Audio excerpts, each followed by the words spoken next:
اللي خلاو كسور الشمخة، بالخصوص الناس اللي خلاو المعامل، الناس اللي خلاو الأراضي.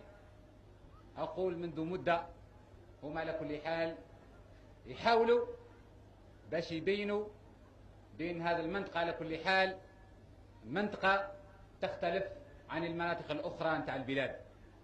حاولوا على كل حال قبل الاستقلال منذ 10 سنين، وحاولوا كذلك أثناء المعركة نتاع التحرير، وابقوا يحاولوا بواسطة الجرائد نتاعهم وبواسطة على كل حال الإذاعات نتاعهم، يعني الراديوات نتاعهم والتلفزيونات نتاعهم، باش يبينوا أن عمالة القبائل هي عمالة على كل حال تختلف عن عمالة الجزائر، وأن على كل حال الناس أو المواطنين في هذه الجهة هم على كل حال ناس عنصريين، وهم ناس على كل حال انفصاليين.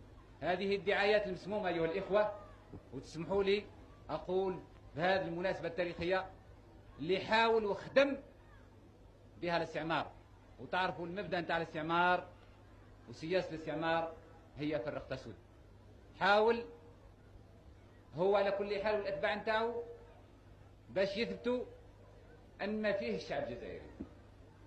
حاولوا كذلك على مر العصور وعلى مر السنين ومنذ احتلوا بلادنا باش يقدمونا مناش كشعب، ولكن عبارة عن قبائل وطوائف وجماعات متفرقة اللي ما يربط بيناتها حتى شيء.